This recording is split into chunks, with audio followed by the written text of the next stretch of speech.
It is hard for people to believe, but the markets are thinking a year out. Are you as optimistic?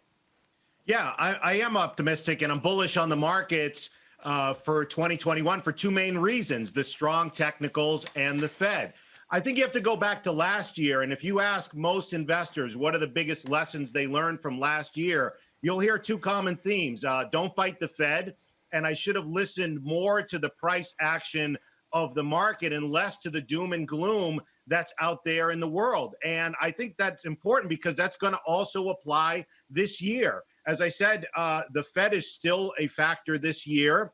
And yesterday's a perfect example of the resiliency and the strong technicals of the market, where there's this unfortunate event yesterday. And you see the Russell 2000 at new highs, NYC Composite, Dow, all the major indices are at new highs. And that just really speaks to the message of the markets. And I just want to remind investors, if you made that mistake last year, not to make that again this year, because the technicals are still strong and the Fed is providing us with that strong backdrop of low interest rates and a lot of liquidity. Yeah, and we had that terrible ADP private sector jobs number yesterday. Expected a gain. We saw a big drop. Goldman Sachs out with a note, 10:30 last night.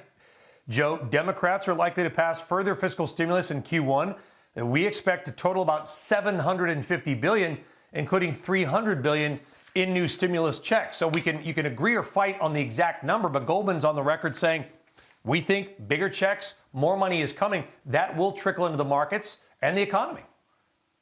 Yeah, I think that one of the main factors people need to remember is that the big institutions control the market. So it's important to pay attention to what they're doing, and they continue to buy stocks and they continue to accumulate shares. There's sector rotation in the market, which is a bullish sign of a good market. And to your point, the market is a discounting mechanism. Too many people try to make sense of the immediate news of the day and correlate it to the market, but the market trades on what's going to happen 6 to 9 months from now, and it is telling us there will be a recovery in the economy. And to your point about larger stimulus, that will be bullish overall for the economy.